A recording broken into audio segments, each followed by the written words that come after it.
कैसे हैं आप लोग। मैं मनीष कुमार और अभी का क्लास हम लोग का कोऑर्डिनेट ज्योमेट्री का कोऑर्डिनेट ज्योमेट्री तो एडवांस मैथ का है। कोऑर्डिनेट ज्योमेट्री हेडिंग दे दीजिए, एडवांस मैथ कोऑर्डिनेट ज्योमेट्री। ये एडवांस मैथ का पोर्शन है जो एसएससी के एग्ज़ाम के लिए काफ़ी इम्पॉर्टेंट है। एसएससी के एग्ज़ाम के लिए तो आपका सिस्टम क्या है, कोऑर्डिनेट ज्योमेट्री।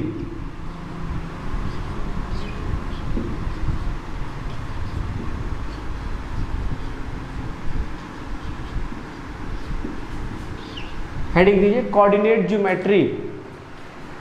हिंदी होगा निर्देशांक ज्यामिति।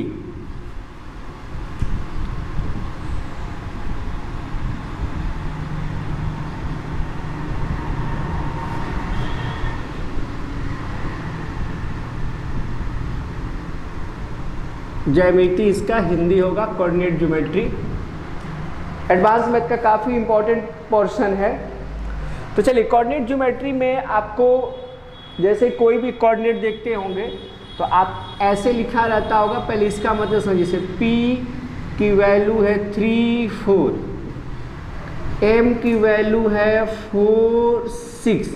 तो ये पॉइंट का मतलब आप क्या समझते हैं। तो सबसे पहले इसको समझना होगा हमको कोऑर्डिनेट के बारे में कि कोऑर्डिनेट क्या है और ये लिखने का कौन सा तरीका, ये लिखने का कौन सा तरीका, ऐसे कैसे लिखा जाता है।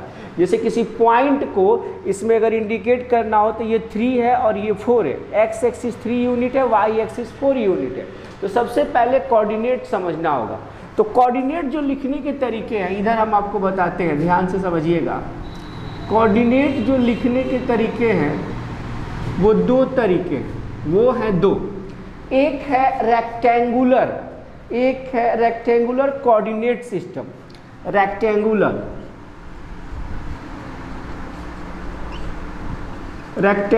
कोऑर्डिनेट सिस्टम, और एक है आपको polar coordinate system. Rectangular coordinate system और एक है आपको पोलर कोऑर्डिनेट सिस्टम। तो सबसे पहले हम लोग रेक्टेंगुलर कोऑर्डिनेट सिस्टम को, जिसको कार्टेशियन कोऑर्डिनेट सिस्टम बोला जाता है, पहले हम लोग इसको सीखेंगे, उस पर तब हम लोग आएंगे पोलर पे। तो सब लोग हेडिंग दीजिए कार्टेशियन कोऑर्डिनेट सिस्टम। यानी आपका जो हेडिंग बनेगा वो बनेगा Cartesian coordinate system, Cartesian coordinate system, Cartesian coordinate system, Cartesian coordinate system. और इसी के अंदर आता है ये रेक्टेंगुलर कोऑर्डिनेट सिस्टम, या इसको रेक्टेंगुलर कोऑर्डिनेट एक्सिस भी बोला जाता है। रेक्टेंगुलर कोऑर्डिनेट एक्सिस भी इसी को बोला जाता है, कोऑर्डिनेट एक्सिस। तो समझिएगा क्या होता है। आपके पास दो लाइन आप लीजिए, दो लाइन यहाँ पे हम आपको बताते हैं। ये दो लाइन ध्यान दीजिएगा, x x डैश, और ये आपका होगा y y डैश, और ये हो गया O। तो दो लाइन जब एक दूसरे पे मैच्युअली परपेंडिकुलर हो, मैच्युअली यानी कि परस्पर एक दूसरे पे लंबवत हो। लंबवत का मतलब समझिएगा वो ऐसे 90 डिग्री, 90 डिग्री, जैसे यहाँ पे भी 90 बन रहा है, यहाँ 90 बन रहा है, यहाँ 90। तो आप बोल सकते हैं एक्स ओ एक्स डैश परपेंडिकुलर होगा किस पे, वाई ओ वाई डैश पे। आप ये बात बोल सकते हैं। तो ये जो सिस्टम होता है, यही सिस्टम आपको कहलाता है रेक्टेंगुलर कोऑर्डिनेट एक्सिस। ध्यान से समझ लीजिए, ये जो सब 90 डिग्री पे कटते हैं और ये O जो होता है इसको मूल बिंदु बोलते हैं। ध्यान से समझिएगा इस बात को।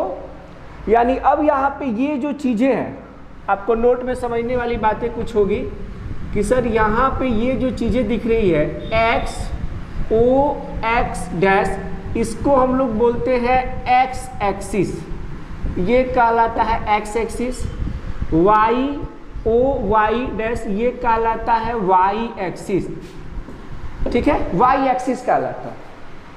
अब एक चीज और बता दें आपको, ये जो एक्स एक्सिस है इसको एक और भी नाम रखा जाता है जिसको बोला जाता है एब्सीसा। इसको बोला जाता है एब्सिसा। क्या बोला जाता है? एब्सिसा। ABSCISSA,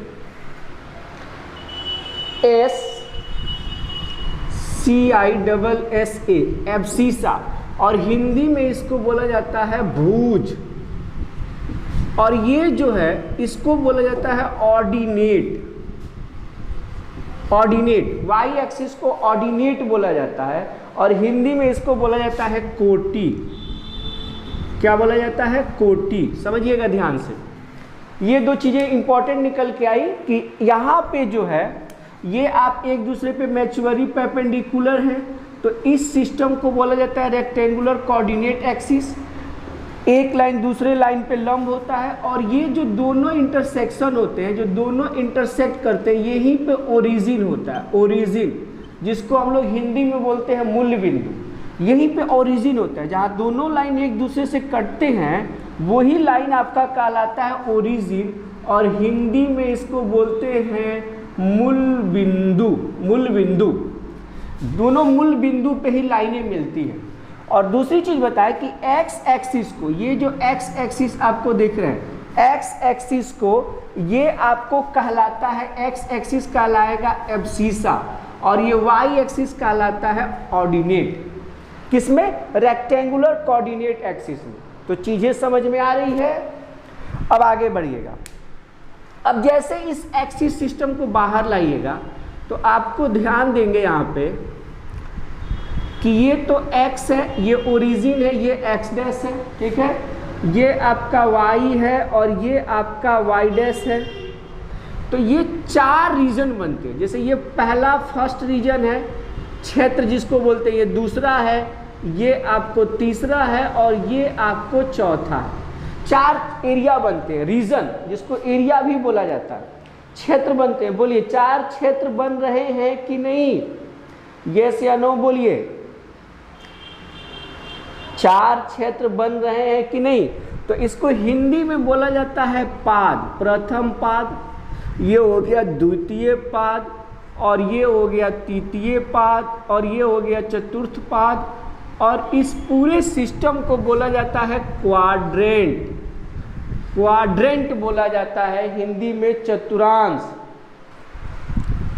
क्वाड्रेंट्स बोला जाता है इसको, और हिंदी में बोला जाता है चतुर्थांश। समझे कि नहीं क्वाड्रेंट्स के बारे में? क्वाड्रेंट्स कैसे निकला? क्वाड्रेंट्स निकला रेक्टेंगुलर एक्सिस से। जैसे इसमें जो ये बटा हुआ है, जैसे ये लाइन था एक्स ओ एक्स, तो इसको हम लोग बोलते हैं एक्स एक्सिस। ये क्या हो गया? Y axis. तो यहाँ पे ये जो पहला है, ये वाला जो बाउंड्री है, ये वाला पूरा बाउंड्री, ये कहलाएगा फर्स्ट क्वाड्रेंट। ये वाला बाउंड्री कहलाता है सेकेंड क्वाड्रेंट।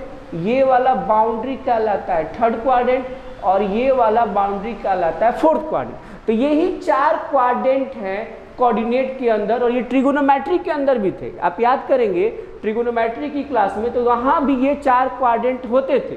तो यहाँ पे ये क्वाड्रेंट कहलाते हैं, और इनको हिंदी में हम लोग प्रथम पाद, द्वितीय पाद, तृतीय पाद और चतुर्थ पाद बोलते हैं। इसकी बहुत इंपॉर्टेंस है, आगे लेके आ रहे हैं, उतारिए।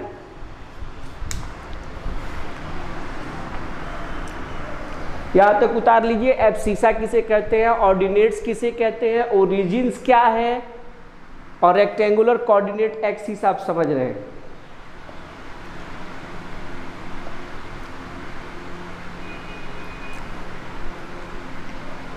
उतार लीजिए। चलिए आगे बढ़ते हैं। बेसिक बात समझ में आ गई। हम एकदम बेसिक से ही शुरू करते हैं बाबू, बेसिक से ही हम एकदम बेसिक से ही स्टार्ट करते हैं। ये नहीं कि आपको सीधे लेके चले गए क्वेश्चन पे, नहीं, बेसिक चीज़ों से ही हम स्टार्ट करते हैं। फिर से समझिएगा, आप क्या समझे, आपने क्या अंडरस्टैंडिंग किया, समझिएगा। आपने समझा कि सर ये एक्स ओ एक्स डैश रहेगा, और ये सर वाई और ये वाई डैश रहेगा। तो इसको आप बोलेंगे एक्स एक्सिस, इसको आप बोलेंगे वाई एक्सिस, आपने ये समझा। इसको बोलेंगे, इस पॉइंट को बोलेंगे आप ओरिजिन, हिंदी में मूल बिंदु। फिर समझा कि सर ये प्रथम क्वाड्रेंट होता है, ये सेकंड क्वाड्रेंट होता है, ये थर्ड क्वाड्रेंट होता है और ये फोर्थ क्वाड्रेंट होता है। आपने ये चीज़ें समझी। अब एक इम्पॉर्टेंट बात हम आपको बता रहे हैं, क्वाड्रेंट्स के अंदर जैसे आप ध्यान देंगे तो आपके पास ये पहले से भी पता है, अगर आप नहीं जानते तो जानिएगा।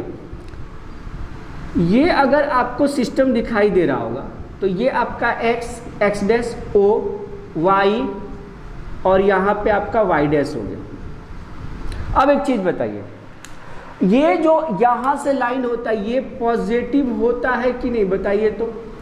ये आपको पॉजिटिव होता है कि नहीं बताइए तो? ये आपका निगेटिव होता है कि नहीं? और ये आपका निगेटिव होगा कि नहीं? ये आपको निगेटिव्स होते हैं। देखिएगा, ये वाला राइट साइड में आपका ये सारा पॉजिटिव हुआ, अप में गए तब आपको पॉजिटिव मिला, आप लेफ्ट साइड आए तो आपको निगेटिव होता है, और जैसे ही आप डाउन में आए तब भी आपको क्या मिला? Y axis negative.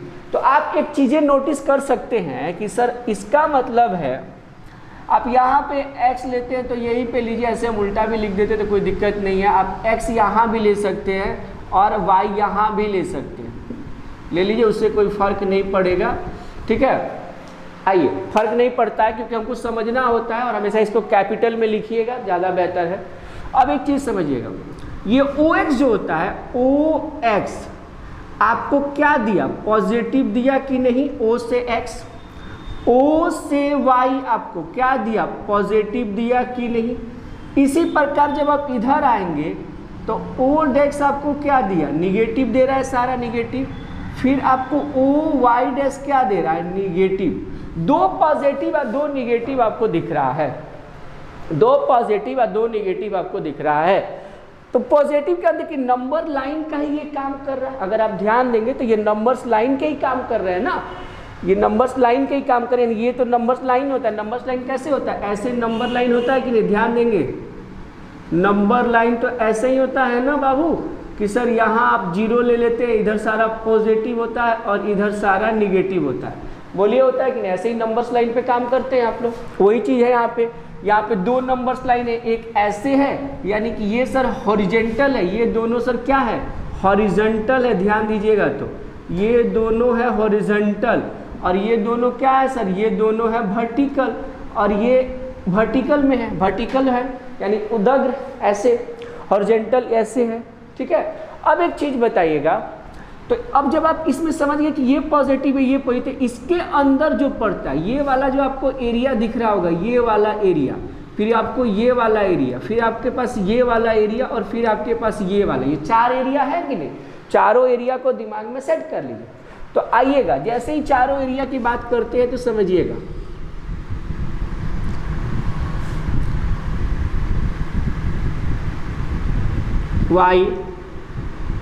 Y dash, x dash और ये वो ले लीजिए। अब आइए, तो ये आपको जो दिख रहा है फर्स्ट दिख रहा है, तो फर्स्ट में x भी पॉजिटिव है और y भी पॉजिटिव है। देखिए तो x भी पॉजिटिव है, y भी। सेकंड में सर देखेंगे तो y पॉजिटिव है तो x निगेटिव y पॉजिटिव, ये आपको सेकंड में हो रहा है। इसमें दोनों निगेटिव हो रहे हैं थर्ड में।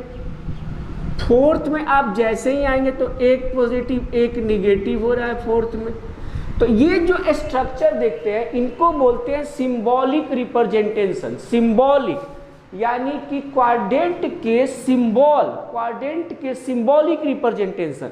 क्वाड्रेंट में सिंबॉलिक रिप्रेजेंटेशन है कि फर्स्ट में x भी पॉजिटिव y भी पॉजिटिव, सेकेंड क्वाड्रेंट में जैसे ही आएंगे तो x negative y positive, third quadrant में आएंगे तो x negative y negative, fourth quadrant में आएंगे तो x पॉजिटिव y निगेटिव। ये सिंबॉलिक रिप्रेजेंटेशन है जो आपको समझना होगा कि किस क्वाड्रेंट में, यानी कि फर्स्ट क्वाड्रेंट में। अगर हम यहाँ पे नोट में इसको ऐसे लिख दें, समझिएगा ध्यान से, कि फर्स्ट क्वाड्रेंट अगर आप देख रहे हैं फर्स्ट क्वाड्रेंट में तो x की वैल्यू भी 0 से बड़ी आएगी और y की वैल्यू भी 0 से बड़ी आएगी।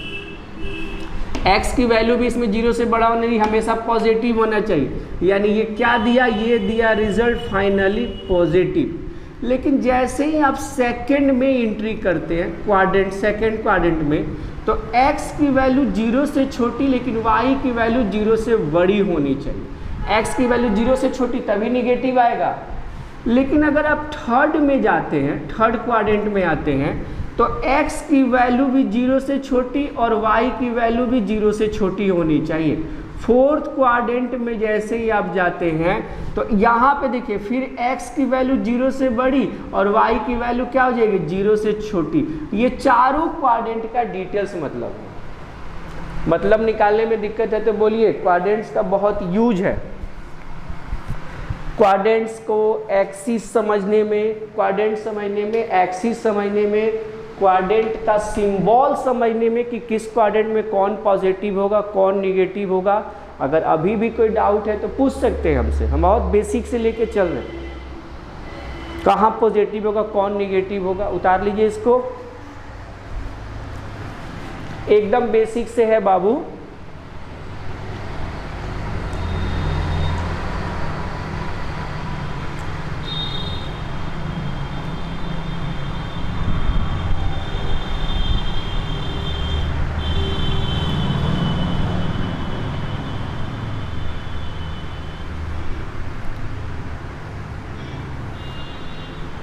हाँ, एडवांस मैथ का कोऑर्डिनेट का क्लास है, ये कोऑर्डिनेट का क्लास 1 है। ये तो आपका 0-1 क्लास है, पहला क्लास है। एडवांस मैथ में कोऑर्डिनेट बेसिक से चल रहा है जी। अभी आप कोऑर्डिनेट का मतलब समझने वाले हैं। चलिए आगे बढ़ते हैं। अब आपने जो चीज़ें समझी, हम बाकी चीज़ें नहीं मिटाते हैं, आपने अभी जो चीज़ें समझी उसका हम लोग थोड़ा सा एप्लीकेशन समझते हैं कि अभी तक हम आपको कोऑर्डिनेट्स के बारे में नहीं बताए। Father of coordinate geometry Rene Descartes को बोला जाता है। Father of coordinate geometry Rene Descartes, note कर लीजिएगा। Father of coordinate geometry Rene Descartes बोला जाता है। चलिए, तो अब एक चीज़ें समझिएगा कि अभी तक हम इस कोऑर्डिनेट्स का मतलब नहीं बताए कि मीनिंग्स क्या है कोऑर्डिनेट्स का। अभी तक तो आप क्वाड्रेंट समझ रहे हैं, तो यहाँ पे मीनिंग कोऑर्डिनेट का समझिएगा। क्या होता है मीनिंग इसका, मीनिंग क्या है, मीनिंग ऑफ कोऑर्डिनेट्स, इसका क्या मतलब होता है। तो जैसे आप यहाँ पे ये चीज़ें समझिएगा, आज यहाँ पे आइए, ये आपके पास y और ये आपके पास y डैश, ये आपके पास x और ये आपके पास x डैश और ये आपके ओरिजिन। मान लीजिए कि ये तो पूरा प्लेन है, ये सिस्टम क्या कहलाएगा, प्लेन। प्लेन मतलब होता है समतल, प्लेन है। अब इस प्लेन में कहीं कोई पॉइंट ले लीजिए, जैसे मान लीजिए हमने एक पॉइंट यहाँ ले लिया और इसका नाम रख दिया P। मेरी बातों को ध्यान से समझिएगा। इस प्लेन में एक पॉइंट ले लिया P, तो इस P तक हमको पहुँचना है, तो हम कैसे पहुँचेंगे, हम इधर से इसके पैरेलल यहाँ पे लाइन डालेंगे, पैरेलल यानी 90, फिर यहाँ से हम एक 90 खींचेंगे, तो ये जो पॉइंट मिलेगा P वही होगा। तो आप यहाँ तक कैसे पहुँचे, आप पहुँचे, अगर ध्यान दीजिएगा तो ये इसके बराबर होगा और ये इसके बराबर होगा।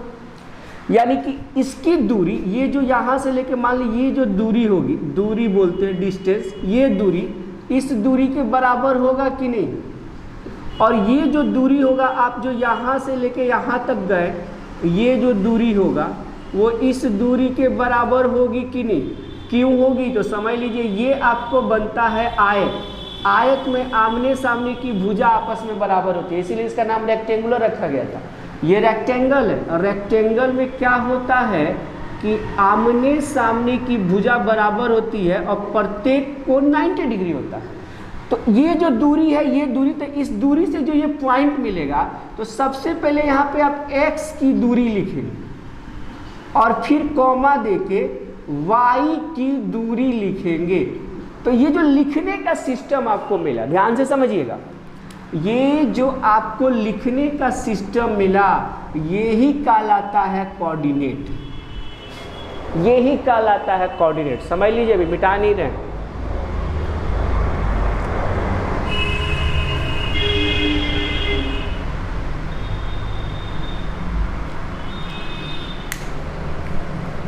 मिटा नहीं रहे। कैसे कोऑर्डिनेट निकालते हैं, पहले x की दूरी फिर y की दूरी और जो पॉइंट मिलता है वही कहलाता है कोऑर्डिनेट। जैसे मान लीजिए एक बार और समझ लीजिए, यहाँ पे पॉइंट हम एक ले लिए M तो यहाँ से आप इस पे परपेंडिकुलर डालिएगा, फिर इस पे परपेंडिकुलर डालिएगा, और ये पॉइंट जो होगा तो ये दूरी इस दूरी के बराबर होगा, ये दूरी इस दूरी। तो पहले आप यहाँ पे लिखेंगे x की दूरी, और फिर कॉमा देके लिखेंगे y की दूरी, और ये जो आएगा वही आपका कहलाएगा कोऑर्डिनेट। ये पूरा सिस्टम क्या कहलाएगा? m पॉइंट का कोऑर्डिनेट, यानी m बिंदु का, m पॉइंट का, m बिंदु का कोऑर्डिनेट। पूरा क्या पढ़ेंगे? m बिंदु का coordinate, coordinate of point m, m बिंदु का कोऑर्डिनेट, x की दूरी, y की दूरी। तो कोऑर्डिनेट समझना बहुत इंपॉर्टेंट है कि कोऑर्डिनेट्स का मतलब क्या है। तो आपने अभी नोट में क्या समझा कि सर किसी भी पॉइंट्स का कोऑर्डिनेट लिखना है, पॉइंट्स का ही कोऑर्डिनेट हम लोग लिखते हैं, पॉइंट्स का ही कोऑर्डिनेट लिखते हैं। तो सबसे पहले उसमें क्या लिखते हैं? पहले लिखेंगे x एक्सिस की दूरी, और फिर क्या लिखेंगे? y एक्सिस की दूरी। ये बात हमेशा दिमाग में सेट कर लीजिएगा। कोई भी पॉइंट का कोऑर्डिनेट लिखना है तो सबसे पहले होगा x एक्सिस, फिर उसके बाद होगा y एक्सिस। ये नहीं कि पहले y एक्सिस लिख दिए उसके बाद x एक्सिस लिख दिए, गलत हो जाएगा। किसी भी दुनिया में कोऑर्डिनेट्स को पहले x एक्सिस लिखा जाएगा, y एक्सिस। ये रेनी डेकार्टे साहब का रूल है, उन्हीं ने बताया है। तो अब आप कोऑर्डिनेट्स को समझ गए। इसको थोड़ा सा मैथमेटिकल टर्म में लेते हैं, मैथ के अंदर लेके आते हैं। चलिए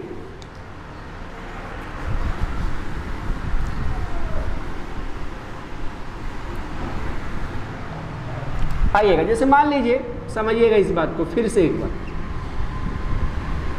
ये होता है 0, ये होता है 1, ये होता है 2, ये होता है 3, ये होता है 4। इसको आगे भी आप बढ़ा सकते हैं। ये ले लीजिए 1, और ये ले लीजिए 2, और ये ले लीजिए 3। अब एक बात समझिएगा, यहाँ पे इसकी डिस्टेंस उतनी ही होती है जितनी इसकी डिस्टेंस है। ये दोनों की दूरी और इसकी भी दूरी, ये सब आपस में बराबर होते हैं। ये नहीं समझेंगे कि इसके बीच की डिस्टेंस और इसके बीच का डिस्टेंस अलग हो जाएगा, नहीं होता है। ये डिस्टेंस और ये डिस्टेंस सेम होता है। अब मान लीजिए यहाँ से आप 4 चलते हैं, ऐसे आप 4 यहाँ गए कहीं, और इधर से आप 2 आए यहाँ पे, तो ये जो पॉइंट मिलेगा, मान लीजिए इसका नाम हम लोग रख लेते हैं P। तो ये जो पॉइंट मिला, तो ये आप टोटल कितना डिस्टेंस गए थे? 4, और ये कितना डिस्टेंस होगा? 2। तो ये पॉइंट क्या कहलाएगा? 4, 2। बोलिए, ये पॉइंट क्या कहलाएगा? 4, 2। तो यही 4, 2 कोऑर्डिनेट कहलाया, यानी इस बिंदु का कोऑर्डिनेट हो गया 4, 2। इस बिंदु का कोऑर्डिनेट हो गया 4, 2। क्यों भाई? क्योंकि पहले आपने क्या लिखा? पहले आपने लिखा x एक्सिस, और फिर दूसरे बार क्या लिखा? y axis. और जब दोनों को एक साथ लिखते हैं तभी ना कोऑर्डिनेट मिलता है। जब x एक्सिस और y एक्सिस एक साथ लिखेंगे तभी तो कोऑर्डिनेट पता चलता है। अब मान लीजिए कि निगेटिव में भी आप समझ सकते हैं, जैसे मान लीजिए इधर लेके आते हैं, ये हो गया -1, ये हो गया -2, ये हो गया -1, -2, और ये हो गया -3। आप -2 से इधर कहीं चले गए, -3 से आप यहाँ पे आए, तो ये पॉइंट जो इंटरसेक्शन हुआ, ये पॉइंट, तो ये पॉइंट इंटरसेक्शन हुआ, तो इसका मान लीजिए हम लोग L बिंदु देते हैं। तो इस पॉइंट का ये आपका डिस्टेंस कितना है? ये आपका डिस्टेंस -3 है, और ये आपका डिस्टेंस कितना है सर? -2 है, क्योंकि ये डिस्टेंस इस डिस्टेंस के बराबर होगा। क्यों? क्योंकि तो ये रेक्टेंगुलर चलता है, ये डिस्टेंस इस डिस्टेंस के बराबर होगा, और ये डिस्टेंस इस डिस्टेंस के बराबर होगा। ये भी आपको होगा -3 यहाँ से लेके यहाँ तक। तो इसका कोऑर्डिनेट कितना होगा बताइए? तो -3 और -2 होगा। अब जरा आप याद कीजिए, 4th क्वाड्रेंट में जरा आप याद करेंगे, इस 3rd क्वाड्रेंट में x भी माइनस होता था और y भी। देखिए तो यहाँ पे दोनों माइनस है कि नहीं? फर्स्ट में दोनों प्लस प्लस होते थे, यहाँ पे दोनों प्लस प्लस है कि नहीं? तो इसी प्रकार आप ये भी समझ सकते हैं कि सर इसमें x निगेटिव होगा, y पॉजिटिव होगा, इसमें सर x पॉजिटिव होगा, y निगेटिव होगा। किसमें? ये 4th में होगा, और ये किस में होगा? 2nd में। तो आपको यहाँ पे प्रूफ हो गया कि सर ये किस क्वाड्रेंट में? ये है 3rd क्वाड्रेंट। 3rd क्वाड्रेंट में x एक्सिस है यहाँ पे, और ये क्या है? y एक्सिस है। तो कोऑर्डिनेट लिखना आप सीखे कि नहीं? कोऑर्डिनेट लिखना अगर आप नहीं सीखे होंगे तो फिर से हम बताएंगे। आप मेरे पास सीखने आते हैं कोऑर्डिनेट्स को। हाँ, जैसे मान लीजिए और एक और ले लेते हैं, मान लीजिए ये 1 हो गया 2 3, ये 1 हो गया, ये 2 ये 3, ये मान लेते हैं -1, ये होता है -2, इधर से आप गए 3, इधर से आप -2, तो यहाँ पे आप इंटरसेक्ट किए, तो ये पॉइंट जो इंटरसेक्ट किए तो ये L ले लेते हैं। तो L की वैल्यू कितनी होगी? L की वैल्यू होगी सर 3 यूनिट, क्योंकि ये वैल्यू इस वैल्यू के बराबर होगी, और y की वैल्यू कितनी होगी? 2 यूनिट, तो ये 2 यूनिट होगा, तो 2 सर माइनस में होगा और ये प्लस में, तो आप 3 - 2 बोलेंगे इसको, कि L की जो है वो x से दूरी 3 यूनिट है और y एक्सिस दूरी कितनी है? -2। बोलिए, तो ये कोऑर्डिनेट हुआ, इस पॉइंट का कोऑर्डिनेट हुआ 3 - 2, इस पॉइंट का कोऑर्डिनेट हुआ 3 - 2। जी, इस पॉइंट का कोऑर्डिनेट हुआ 3 - 2। कोऑर्डिनेट लिखने में अभी भी कोई दिक्कत है तो बताइए।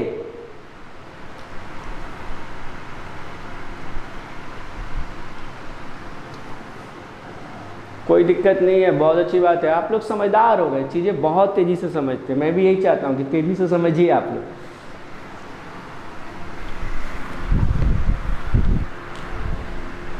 गुड।